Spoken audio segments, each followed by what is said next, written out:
Good afternoon, good evening. Hello, colleagues, ladies and gentlemen. Thank you for joining us for this session entitled Feminist Leadership in Climate Action in the Context of Displacement and Migration. My name is Sarah Rosengartner. I'm the Deputy Managing Director of the Global Center for Climate Mobility, and we're very pleased to host this session together with many partners. This session was born out of a more informal discussion at the last COP in Sharm el-Sheikh, where we had a circle of women discussing the need for more fora in which feminist or female leadership is showcased and shaping the conversations in the climate forum globally and regionally and nationally, locally. And so I'm very pleased that our colleagues from the German Ministry for Development and Cooperation have brought us together and made it possible here today for all of us to listen to some of the leaders from different regions who will share their experiences. We have Anila Noor with us, who will be moderating this panel. Anila has been a refugee leader from Pakistan based in Europe and for many years has been really championing the cause of people affected by displacement and migration, being an active voice in these discussions and not just a subject of discussion. So thank you, Anila, for being here, for your leadership, and I'll pass the floor to you. Thank you.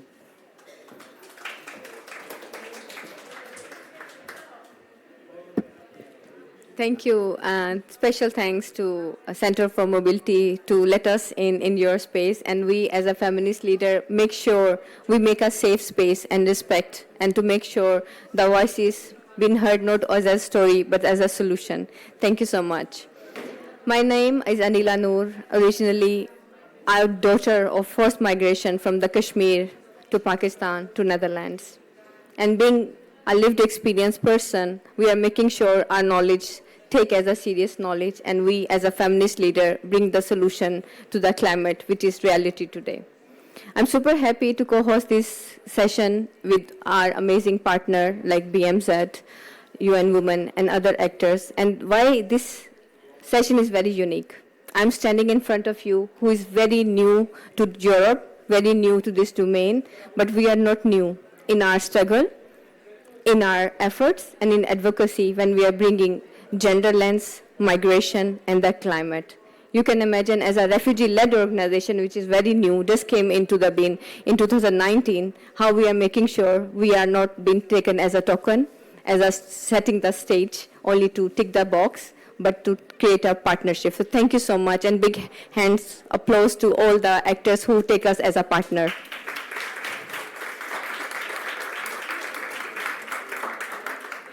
By saying this, I would like to say a warm welcome to Mr. Derek Mayer, to Director General for the Development Policy Transformation of Climate, BMZ Director, to come on the stage and give amazing opening remarks. Please, sir, come on the stage.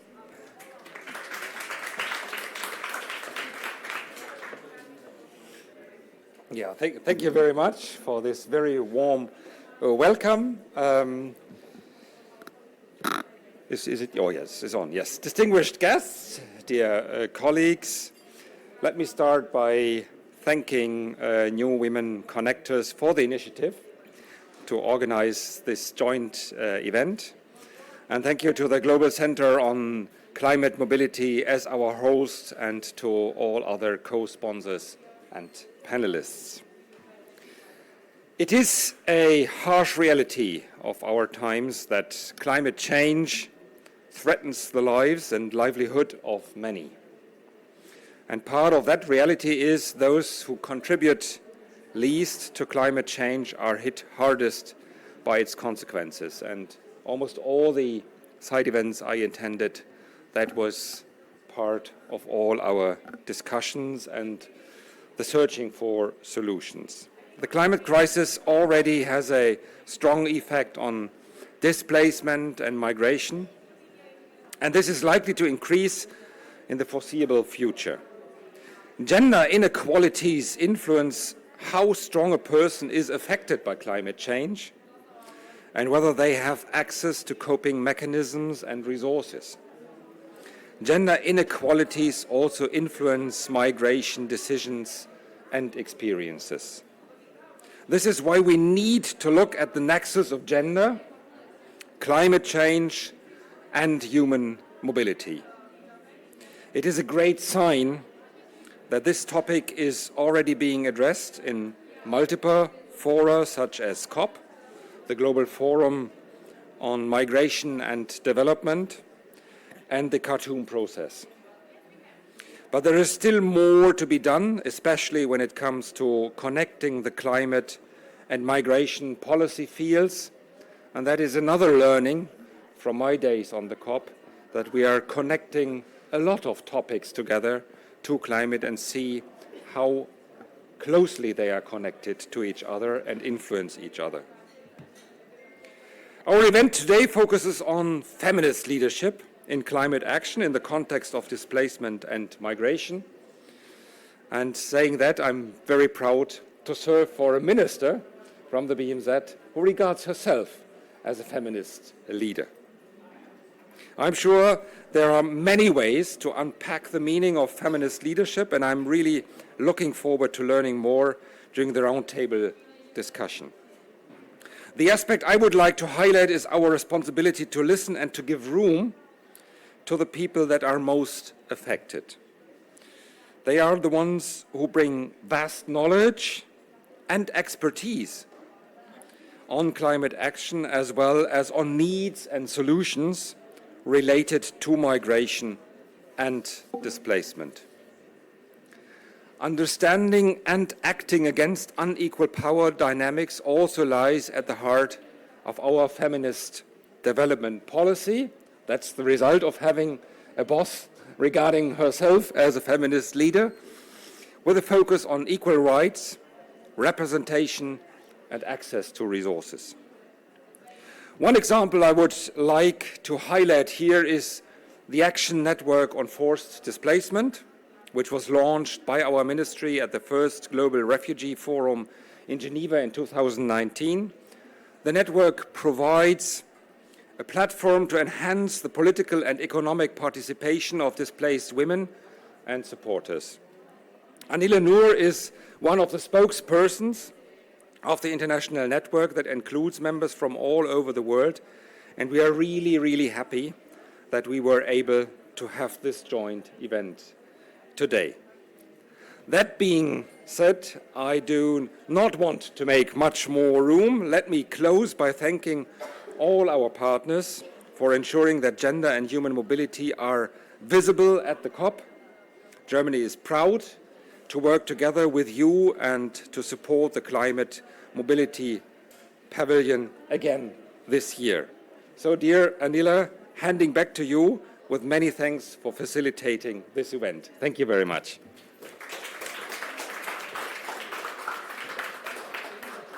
Thank you, sir, for giving us amazing motivation and inspiration. To keep this motivation and inspiration, I would like to request to my storyteller, which we gather around the world, who will come and share the reason why feminism is important, why our story is important. I would like to invite Oleka and Zena Moni to come on the stage and take us blow with their stories. Please, Oleka and Zena, please come on the stage.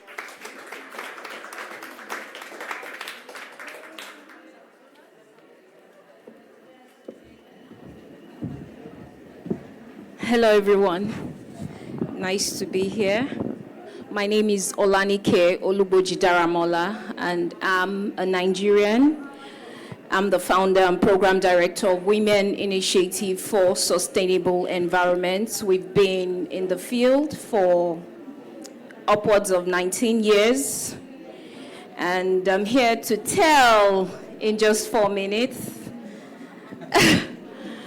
a story of over 19 years of being on the ground, working and seeing the realities of how environmental challenges and the climate crisis is affecting the lives of people, especially those at the grassroots.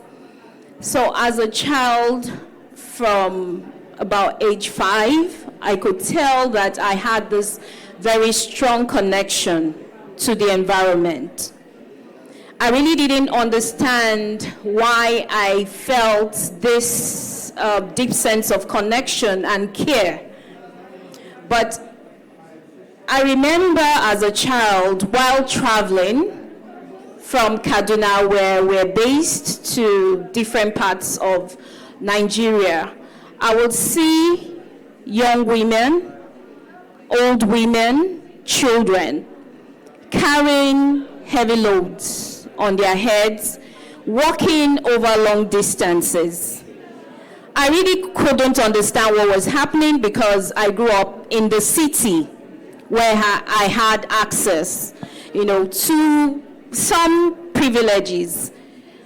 And as I grew up, I realized that what those women and children were carrying was either firewood, water, or food.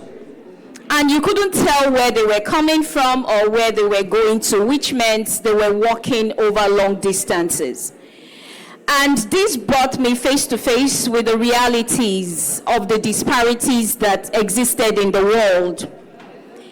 And so I grew up with that sense of optimism that I could do something about some of the situations around the disparities, and then, what people were facing at the communities where they were living. So I found out that every environmental challenge that I was interested in, whether it was water, food,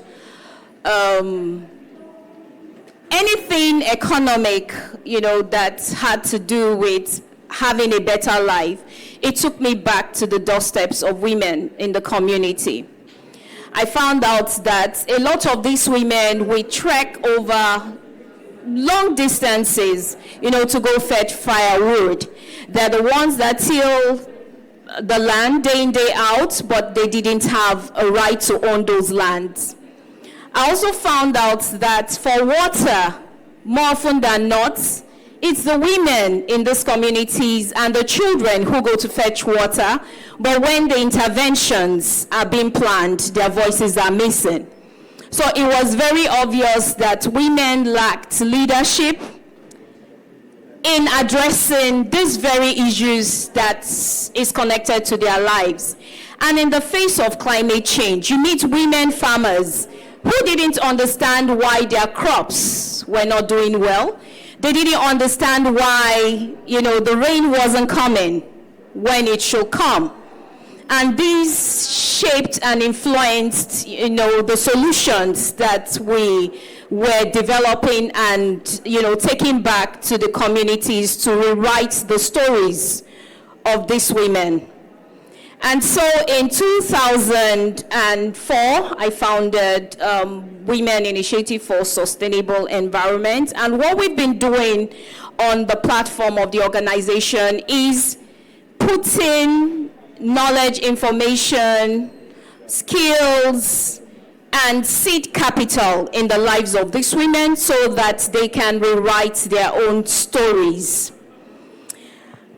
I'm so excited to be here today, and I'm excited about what Anila is doing in the face of how people who are affected by climate change and are being displaced, their situation, their stories, discussions are being brought to the table.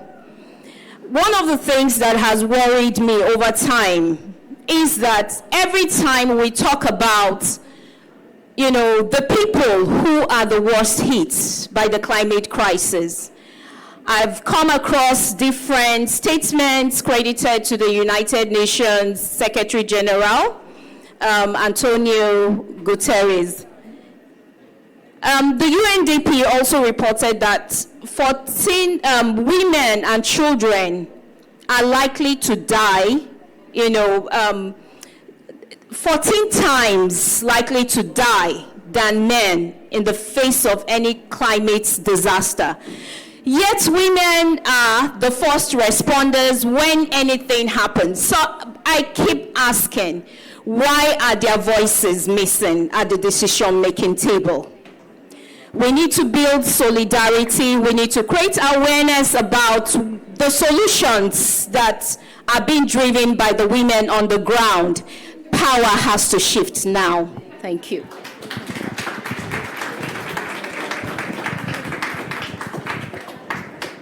So, good evening, everybody. I'm a little bit stressed given the fact that I have only 4 or 3 minutes to introduce and talk about myself, my story, in addition to the fact that I was invited to the event only like 2 days or 1 day ago.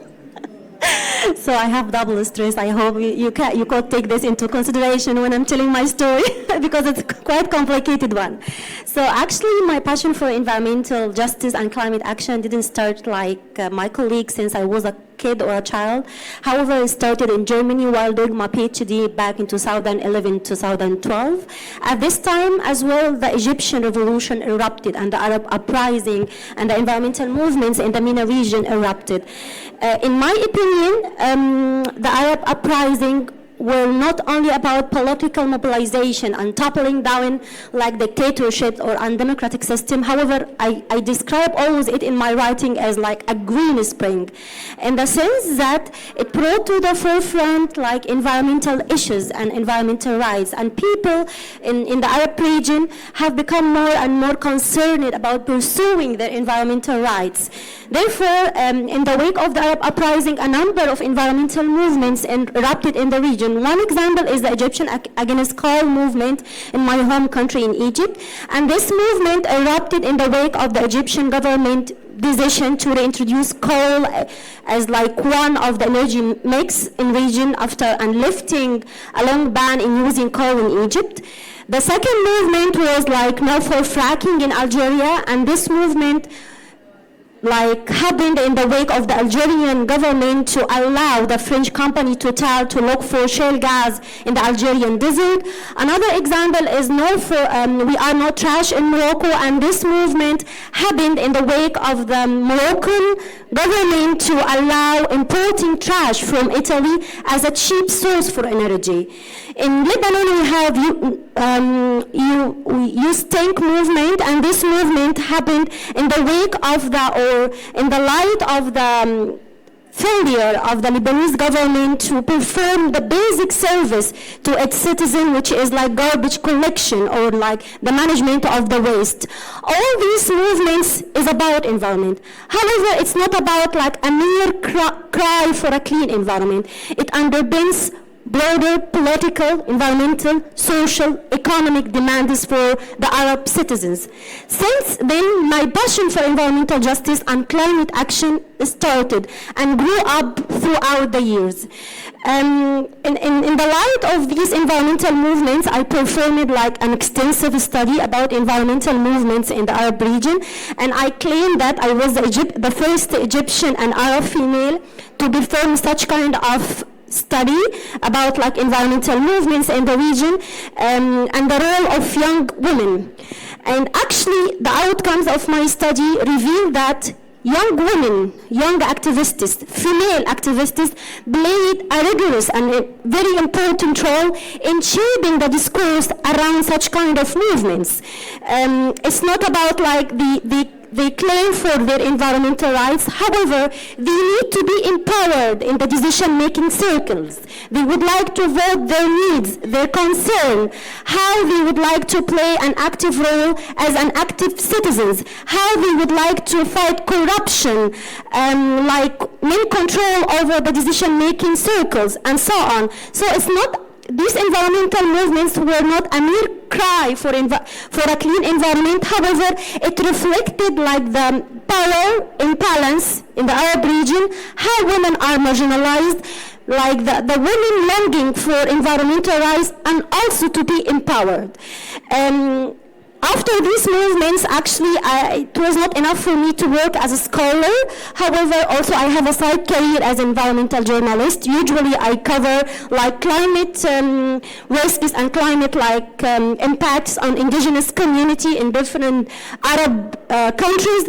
In addition, also recently I established the MENA Network for Climate Action and Environmental Justice, and an active member or active members in this network is like young Arab activists, female activists, who are usually come together in order like to voice their needs and like have some kind of like exchange of information and knowledge about like the recent updates about climate action and climate development in the region. So I'm trying like to play different roles as a scholar, as an activist, as a journalist, in order like to help female activists to play a more active role, not only like during demonstration and movements, but like as active part in the society. So this is a brief overview about my story. Thank you. Thank you so much for inspiring us. And we make sure the point you mentioned, your struggle, we don't want to let it waste. Thank you so much for joining us. And I would like to request to my amazing panelists, the tough part we're going to start right now, because I have very critical question for all of you. Please give them a big hand and please join me on the stage.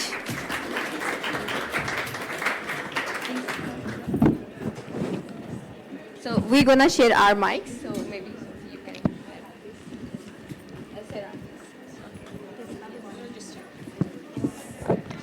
Thank you. Thank you so much for joining us. You heard the voices.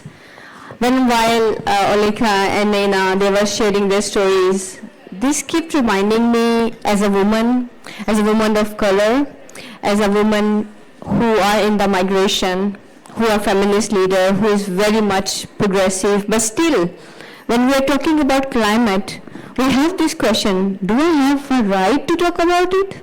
Do I have the stage? Do I have an important person to talk about climate? This clarification, this declaration, this validation is still missing from the overall, the stage which we are discussing here in the COP28. That's why we have invited amazing panel. And I would like to ask a very critical question, because it's not so easy for us, being a feminist, being a refugee and migrant-led organization, when we're talking about solution, how we can be on the seat with a serious influence. So I would like to start my first question with vengeance and apologize in advance to everyone if I will, take the wrong pronunciation of name. You are intergovernmental specialist in UN Women. I would like to know, in your experience, what are some of the specific challenges facing women and girls moving in the challenging climate, and how our gender perspective approach can help to address this compounding issue of climate change and migration? Thank you so much. The name is Benge, so yeah, it's that easy. I'm really, really happy to be here to represent UN Women and to join this wonderful panel of experts and people who bring their different experiences on this particular issue. In response to your question, I would like to really start by saying that we all know that climate change is a threat multiplier, right? Mike. Is it? Yes. So it escalates social, political, and economic tensions globally, but especially in developing countries that bear the brunt of climate impacts, we know that these impacts are really, really shifting livelihoods and affecting economies, although they have least contributed to the situation that we're facing. Increasing frequency and intensity of sudden but also slow onset hazards disproportionately affect women and girls, putting them at the lower end of achievement of their livelihoods, but also threatening the achievement of gender equality in general. Across the world, women depend more on yet have less access to land and natural resources. In many regions, women bear a disproportionate responsibility for securing food, water, fuel, and other amenities around their homes, including in agriculture, which is the most important employment sector for women in low and lower middle income countries. The periods of drought, however, and erratic rainfall mean that women as agricultural workers and primary producers have to work harder to secure income and resources for their families. So this relates to the many things that we've already heard this evening in the different interventions. Gender-based discrimination in accessing financial services, social capital, and technology. These place great strain on women as it leaves them with limited or no assets to rely on in case of natural hazards, disasters when they happen.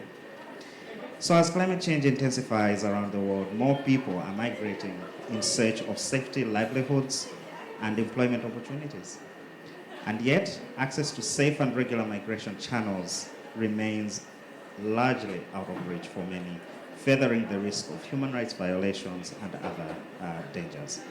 Increases in gender-based violence against women and girls in the aftermath of disasters are well documented.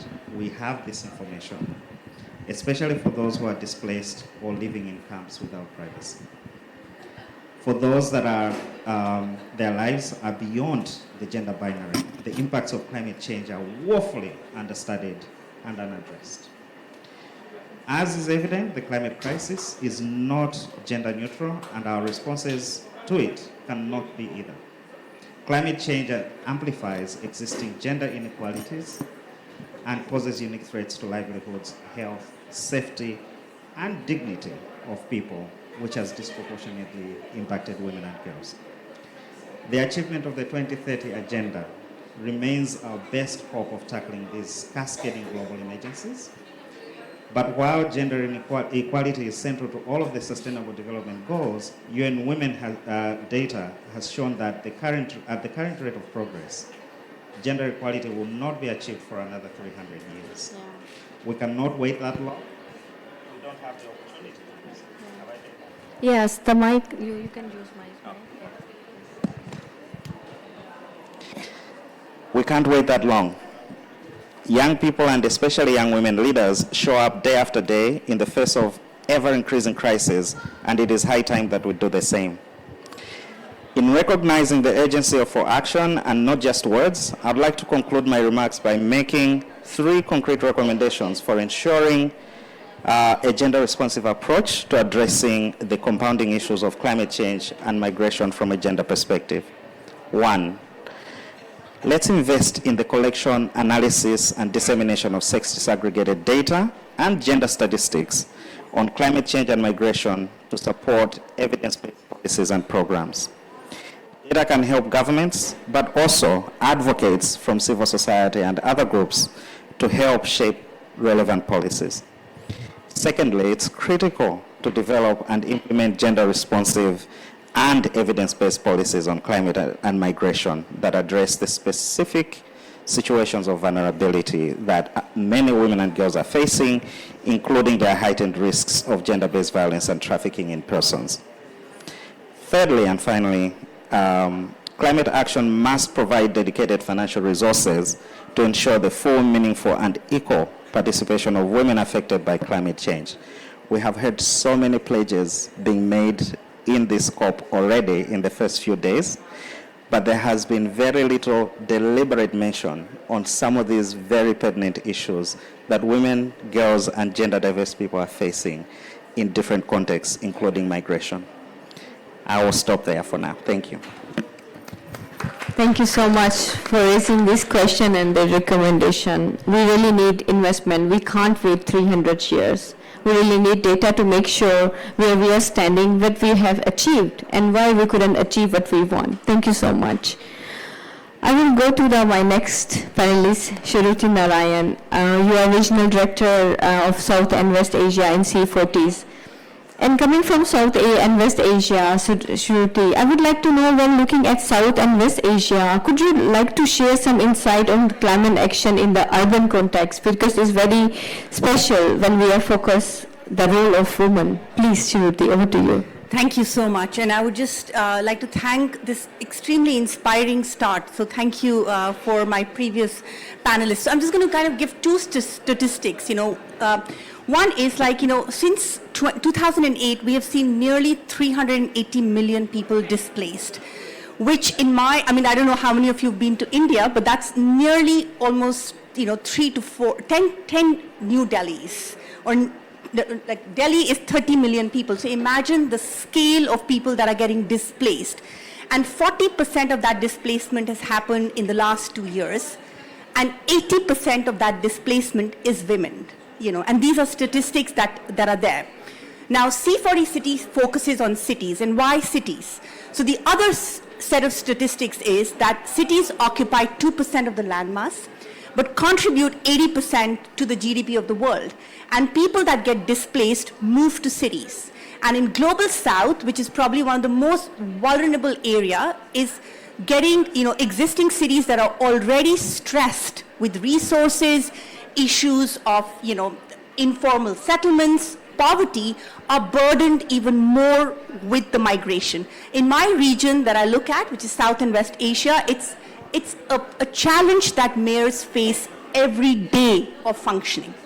So why and what we do for when we work on cities, right? So C40 cities primarily believes that local leaders like city mayors can take action swiftly. And my colleague mentioned that we've seen COP28, which has been talking about a lot of declarations, and but this was the first COP, I don't know how many of you are aware, which had the local climate action summit, which brought almost 300 city leaders together to talk about climate action, because we really believe that's where the action can happen. And that, because cities contribute almost 80% to the global greenhouse gas emissions.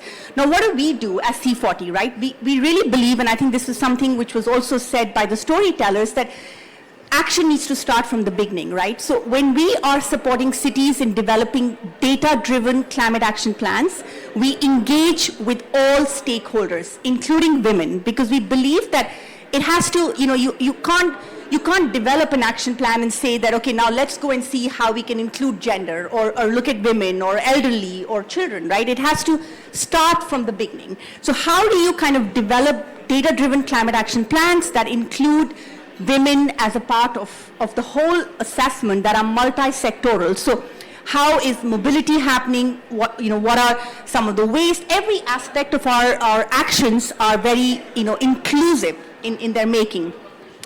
And we also work with cities on, looking at, we are working very closely with the Mayor's Migration Council. We have two of our cities. We have many cities, but two cities from my region, Dhaka North and Amman, which I'm sure everyone knows how difficult their situation is from the migration that they're facing right now. And they've been working with us very closely to see how this migrant population can be integrated into solutions that are climate related, right? So there have been programs that are looking at skill development, how do we integrate them and make them a part of the solution, right? So that's, what we're doing. We also believe that, especially the region that I represent is also one of the youngest region in the world, right? It's a very young region with a lot of youth population. And we really think that can be harnessed, right? So C40 has a very active Women for Climate program where we are working with almost nearly 30 cities around the world, where we bring the cities together with women leaders in the city to engage and structure programs around climate. We look at how can they be a part of the solution. And this is a topic that I can keep going, but I know I should stop in the interest of time. And I just want to say that, how when we're talking about finance, right, where I also lead C40's global efforts around mainstreaming, which is the paradigm shift on looking at how solutions, the lens of climate and gender needs to be on every action that we take. I think the time is now, right? We can't look at gender separately, climate separately, and how a city is functioning separately. I can't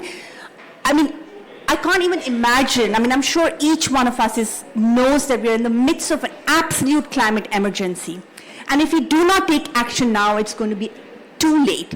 So I think that there, again, 3 points from my end would be that we need to really focus on resilience, which is absolutely driven by inclusion. We cannot, ensure resilience without inclusion, and we need to transform our thinking by looking at all decisions that are mainstream with the lens of climate and gender together. Thank you. Thank you, Shruti. Thank you so much for talking about it and mentioning resilience, because we as a New Women Connector, we say we are leading resilience, and that's what my next question to my third panelist, Sophie.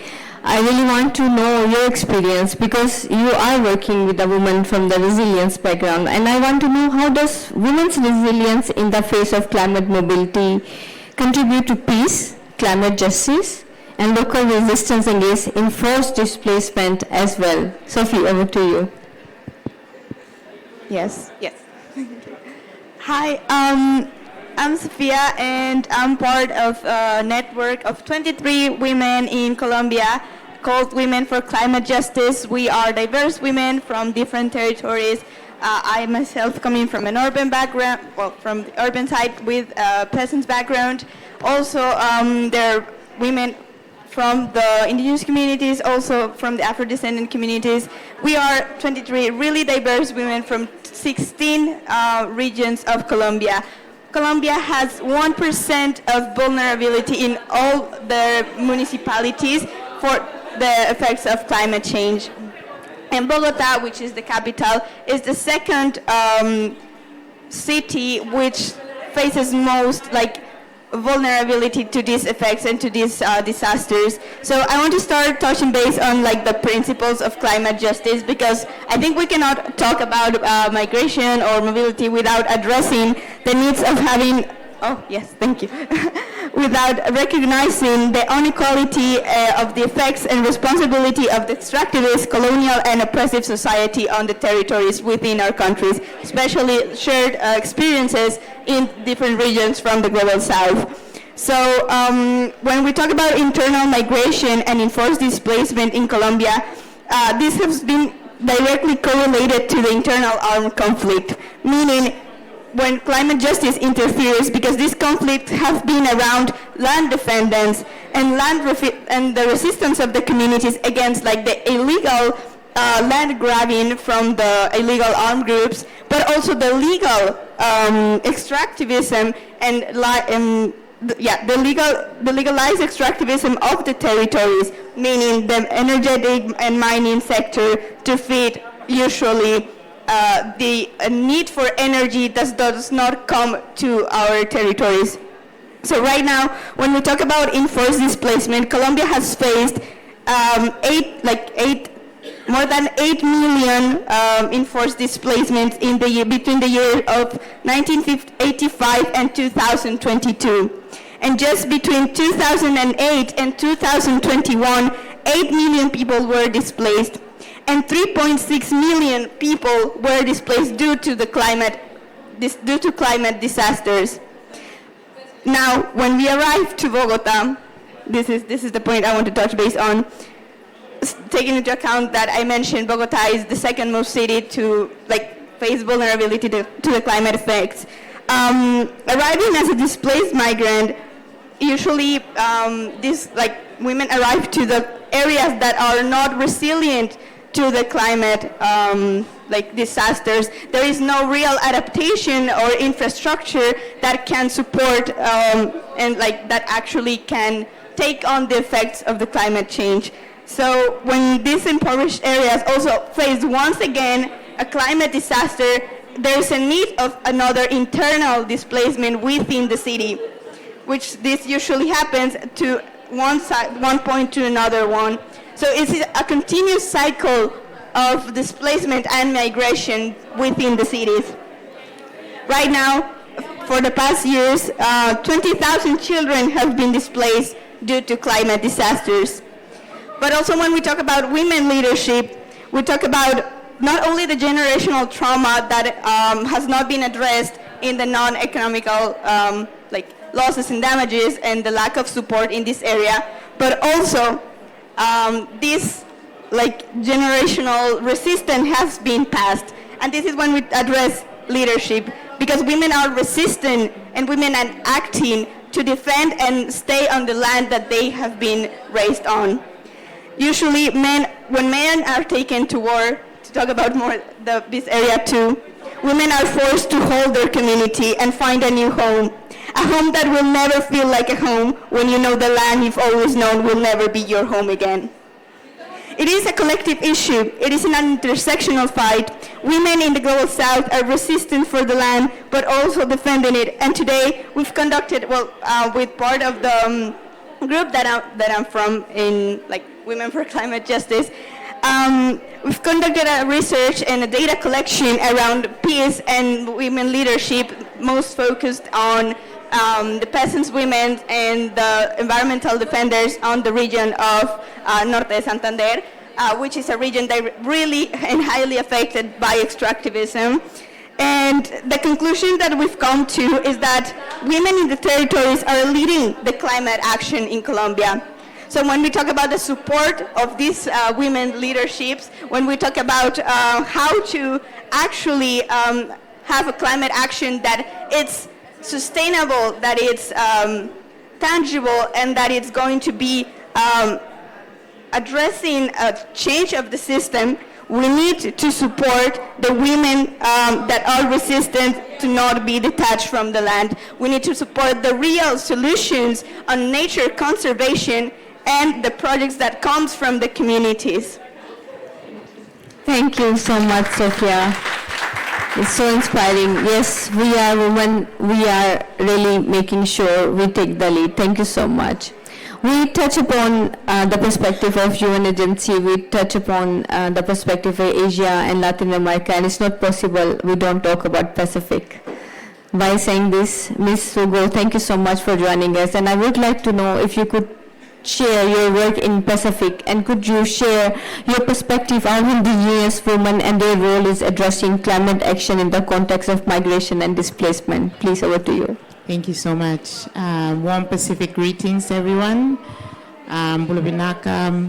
In the Pacific, our umbilical cords are buried in the lands that we live on, and our ancestral lands. And that is the sacred connection between the mothers that birth us and the generations that come after us. And so when we talk about indigenous women, I was trying to think, how do we define indigenous women in the context of land and in the particular context of migration and displacement. And I think in the Pacific, indigenous women are the land by virtue of our umbilical cords being buried in this land. It's a sacred connection between the generations that have come before us and the generations that will come after us. And so protecting and holding sacred indigenous women is protecting and holding sacred the Pacific Islands. And I just want to honor that, because I think when we talk about feminism and indigenous women, there's sort of a degree of separateness that we often think about, but in the Pacific context, feminism is encroached in this cultural, spiritual identity of Pacific Island people. That's why when we talk about displacement, it's such a sensitive issue for the Pacific. And so indigenous women, and I want to also share that most of the things that I'm going to explain is based off on the partners that we hold, and many of them are actually sitting behind in the room, so I want to honor their voices as well. Indigenous women are leading climate action in the Pacific. I want to say that boldly and make sure that everybody hears that, because that is a fact. In the context of migration and displacement, women, indigenous women in particular, are overburdened. They're exhausted. They are now taking care of their families. They are now taking on the responsibilities of men in the community because of the trauma, the issue of having to be forcibly displaced and relocated time and time again by disasters, by the slow ongoing impacts of climate change. They are now taking on more responsibility, so they are exhausted. I want to name that. I'm not going to try and sugarcoat that. That is happening in the Pacific. indigenous women are the holders of traditional knowledge. That's why it makes them unique from other women in the world. We are holders of traditional knowledge. We are peacemakers in our society. We are community builders. We literally, by virtue of our bodies, give birth to future Pacific Islanders. We are early warning systems. I remember my grandmother being able to tell when a cyclone was going to happen because she could read the trees or the birds or whatever, the fruits hanging off the plants. So that knowledge is at risk. And that's an important cultural loss that is very sacred but very significant. And no policy is going to address that. And so indigenous women, because they are holders of this knowledge and because they have multiple roles in our society, they innately use what we now describe feminist approaches to addressing climate change. They're inclusive. They include their kids. It doesn't matter what gender identity they are.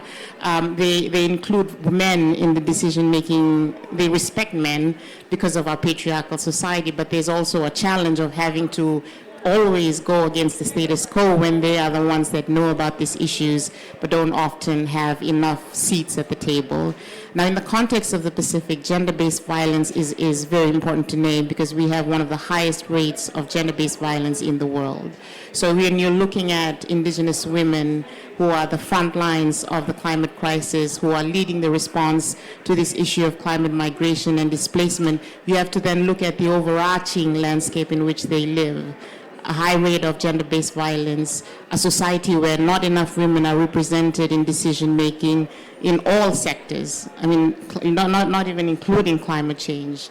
And you look at the resource flows and the technical support that women in particular need but don't have access to. So there's compounding challenges, historical, current challenges that women face. And so their role in addressing the climate crisis is really nuanced. I want to say that it's not always like, they're not always on the front lines, they're also leading the issues. But I also want to name that our indigeneity doesn't go away when we are displaced or when we do migrate to a foreign country. Our indigeneity remains with us. And I want to highlight the role of the diaspora, like the indigenous women in countries of migration or in host communities. And how their radical ways of caring doesn't end. It extends to other communities. And so I just want to name that their role is significant. Their role is critical. I learned in a previous side event that 51% of people that are currently moving are indigenous peoples, and 80% of those are indigenous women globally. So it's no longer an option for us to include indigenous women or indigenous rights as we're talking about this framework for climate mobility. It's necessary, it's critical, because they are the ones that are being most affected by this issue. Thank you so much.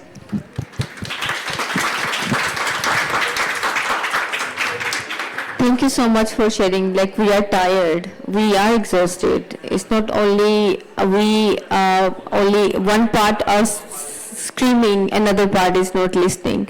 So that's why I think so far the climate solution is not working. Like, we're ignoring those parts. We, as a woman, as a feminist leader, as an activist, we feel extra burden. We have to scream, we have to do this work, and we are getting tired. Thank you so much for mentioning this.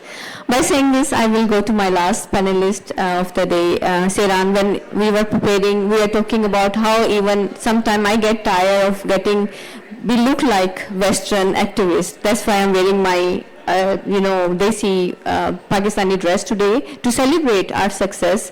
And you were also mentioning about your scarf. Would you like to share the story of your scarf? Absolutely, and it's a really pleasure to be here. And listening to all of my fellows here, I could not only just echo all of the things that they're reiterating. So this is a scarf. I have multiple layers of backgrounds. I am Kurdish, born in Iran, a country where we do have a lot of different ethnic minorities. The Kurdish people is one of them. So when we talk about the Kurdish movements, our biggest Kurdish movement is Jin Jiyan Azadi, which is starting with women, life, freedom. And why women? Because for us, all life starts with women. And also, everything that we look around us is not only just affected by women, but also with women. So with Women Life Freedom Movement, this scarf is now one of the things, the pieces that I have brought with me, because I'm also a children or a kid of diaspora. I've grown up in Norway all my life. So I also have with me a piece of Norway, which is here. So that's that's the thing with being a diaspora. You're away from your own land, and I could really feel with my colleague here when she mentioned about how is it to be separated from your lands, because that's the experience that you feel all the time, because the soil that you are born in is a soil that it's connecting to you. It's part of yourself. So. And especially being people of statelessness, when you cannot go back to your land, and that's an extra layer of not being able to feel connected. And you feel this, so that's why pieces of our cultures, of our indigenous knowledge is so important, and you feel that not only by just wearing it, but just by being able to show the visibility of the traditional knowledges that are there. Thank you so much, Hiran. You are working in that, yes, you can clap, please, thank you. So back to the panelist discussion, I would like to know, you are leading coffee tables, which is champions refugee women-led tables. You are bringing different voices from different backgrounds. I would like to know your experience, what challenges they are talking about, and as a leader from refugee and migration background, what they're talking, what's their points, what they ask. So we have led our project on the coffee tables for the past year. It was one of our first projects as part of New Women Connectors, where we saw that in the area of climate change, we saw that there's so many powerful women, but where are the voices? How can we together echo all of this knowledge together? So we set up a project that's called the Coffee Tables Project. So we gather women from many different countries around the world, female voices, women leaders in the field of environment and climate change, to talk about their life experience and their work. What we saw as one of the biggest outcomes of our project is two main domains. One of them being traditional knowledge, the transmission of knowledge, the transmission of how we embody a lot of traditional knowledges about climate change, about environment, but today it's not called that. It's labeled differently. It has some very fancy labels, which for us it was just a very normal thing. I grew up with my mother, who was reusing everything, and that was just the normal. That was just a normal state of mind. It wasn't until recently where we became more and more aware of recycling, for example. So it's this about transferring traditional knowledge into what is it that we are bringing from our cultures. And the second part that we also focused on coffee tables was the focus on funding. Sustainable funding for women who are working with environment, and how is that impacting them. A lot of the women who are working in the field are also in need of getting support from the grassroots level. So how can we support grassroots initiatives? What came out was that these funds that are specifically for women should also be going to the women who have the solutions. It's the women within the grassroots who have the knowledge, who could also keep it sustainable and keep it within their own communities. And what we ended up with, we had a large online climate summit where we nailed down a lot of the voices that we also wanted to bring here. So we're really, I feel, even with our new joiners here, we're really bringing these voices, because that's the importance of our work, is that the part of coffee tables was to bring the challenges, but also place women at the core of the issue, not just as a side part of it. Thank you so much, Saran. You can clap. Before I go to my panelists, I have so many questions, but I don't want to take this privilege to be a moderator. I would like to open the floor. If my audience has some question for panelists, I would like to give you a chance to ask a question if you have anyone has a question for our panelists. No? Yes, yes. Thank you for your interesting interventions. I learned a lot from your experiences and your interventions. I have a question for the lady from Fiji. You talked about I forgot your name, sorry. You talked about women in diaspora and that when women are in a foreign country, they bear their traditional knowledge and indigenous knowledge, and they don't forget it. So I would like you to touch up on this a little bit and how this will fit into this new globalized world where women are faced with this modern society and modern challenges. How they keep their traditional knowledge and traditional ways of life without being perceived as retarded or don't cope with modern life and so on. So I would like you to touch up on this and give us some concrete examples, such only to inspire us. Thank you so much. Well, thank you for that. Well, I think there's, for at least the Pacific context in the United States, I think most of the people in migration who have migrated, both historically and currently, most of them are women and are indigenous women. And we tend to always migrate to places where we already have a community. So that is an important aspect. I think when we talk about climate migration and policies around that, it's very important for us to feel welcome and safe and comfortable like everybody else. But I think moving to a community that's already established, that includes diaspora population, where they can practice their language, where they can practice their dances and their songs, where they can share food that they're familiar with, those little things that we think are basic and fundamental basic human rights are actually ways that we preserve culture and our tradition, because our culture and tradition is not only, it's through the way that we eat and the way that we talk to each other. So language preservation is very key. I think in at least in the United States, in California, and other parts of the country where there's a huge Pacific Island diaspora, there's always events. Which sometimes it's not always good, but we're always partying. But that, that is a way for us to continue our cultural survival. And I think I mentioned diaspora because women always send money back home. And it's not just money for their nuclear households, it's money for their community, to build churches, to build seawalls.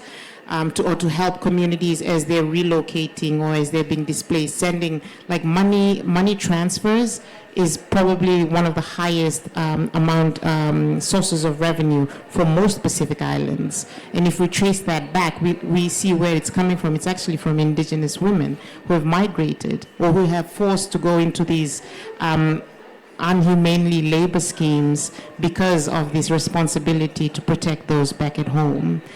So it's not only the cultural preservation, it's also them using their resources and their access to support cultural preservation and community back at home. Thank you so much. Any other question? Meanwhile, you think I have one question for one panelist. Every one of you talk about solution, recommendation, and even we hear from the first day of the COP, the pledges are happening. But being involved almost 2 decades in this feminist leadership and the migration, I felt we heard so many recommendations, but we don't know whom to make accountable. So I know it's a big question, very tricky, but I really want to say for going on, what next? How we make sure to create accountability, who's responsible, who are not listening to us?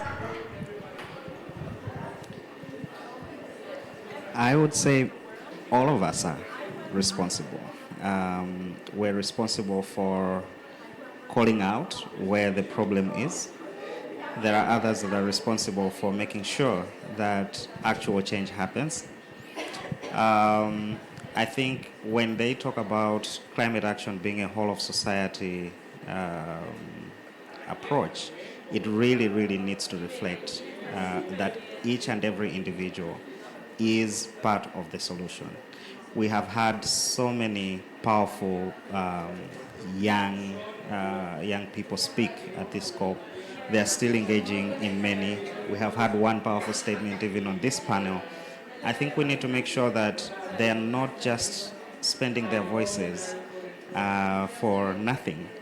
We need to make sure that we're coming out of spaces like this with real solutions that are actually going to bring about change. It's no longer time to talk, it's time to act. Yeah. Thank you. Well, the countries that emit the most are responsible. It's not our fault that our islands are drowning because of sea level rise. It's the responsibility of countries who have emitted the most emissions that are responsible. We look at historical responsibility. It's the countries that have colonized and extracted our indigenous lands that are responsible. For the genocide of indigenous peoples, we've taken away a huge, huge amount of data and knowledge from planet Earth, from Mother Earth, because of this greed. And so I think the responsibility should lie with those countries. Those leaders should step up. Every COP, we call on our own government from the United States to do more. And every time they pledge something, it's never enough. And I don't think it'll ever be enough because of the loss and damage that's already happened. I mean, I think I'm just going to be echoing what everybody said, I think we need to, each one of us needs to take action now. I mean, I think institutions are made with people, and I think we heard such inspiring stories of how action is getting triggered. And I think we can't stop that work at the grassroots level, but at the same time, we need to be continuously, being advocates of how we can make governments change, and these platforms do that, right? So asking people who are responsible, and I think the Loss and Damage Fund, we've had some success. I think we're still kind of seeing how that will get transitioned into action on ground, but I just think that each day we just need to really act and, work on how we can culturally, contextually save the planet Earth, because there is no time.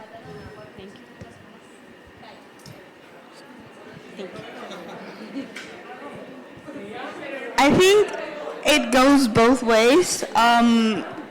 Of course, there is a historical responsibility on the historical oppression and colonialism and extractivism on the territories, but I think it also relies on local leaders and world leaders in general. And I think so far, yes, we've made a huge step with the Loss and Damage Fund, but still it's not even ambitious enough when there is at the same time being a lot of money and funds put into war. So make accountability is not only for climate action, but also for peace, for demilitarization, and to support and to hold accountability on where is the money going. Because as we're all mentioning, the money is not going to those who are actually presenting solutions. So I would want to maybe reiterate a bit of the things that we mentioned in the beginning, and that is that there is not just one type of knowledge, there's many types of knowledges, and all of these knowledges need to be incorporated to be able for us to reach these pledges and to reach these agreements. But also as part of what we saw is that we're still not on the 50-50 balance, so there's still a lot of work to do. Thank you so much, Saran. Please give them a big hand of applause. And last chance if you have any question. Otherwise, I would like to say thank you to my panelists. Yes, please. Finally, one question. Yes.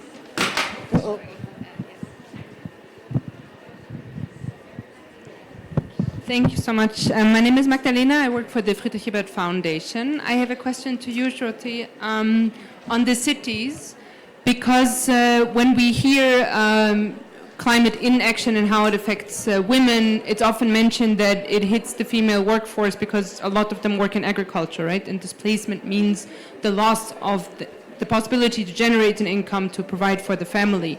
So what initiatives are successful when women come to the cities to provide them with alternative either professions, alternative entryways into the workforce, and what are initiatives that you work on that we could support?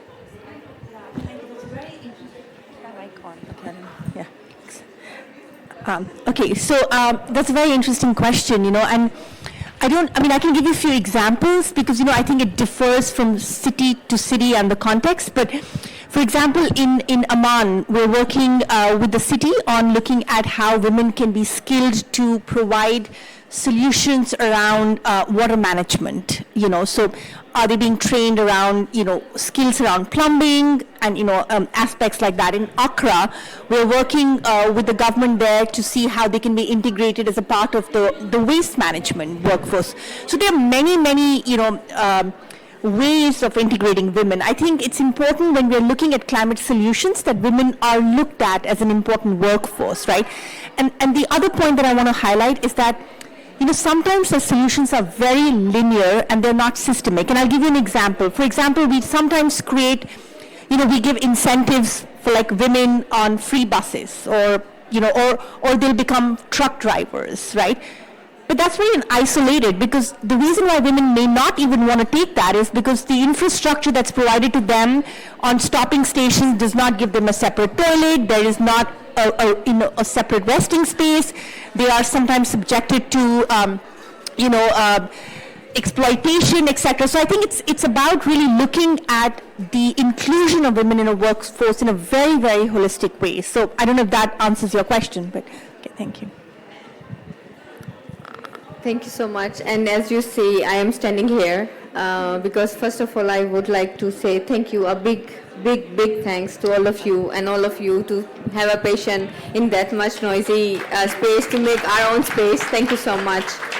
And I would like to conclude this session by showing these pictures which just took 2 weeks ago, personally myself in Bangladesh, in Dhaka, on the name of climate change, zero waste, on the name of how we are bringing the solution on the global level. When it's go to local level and grassroots level, how these women are feeling exploitation. These women being put in the labor, modern day slavery, 9 to 9. They are being displaced because of climate. They don't have economical resources in their rural areas. That's why they are forced to come in the cities and there's no other option.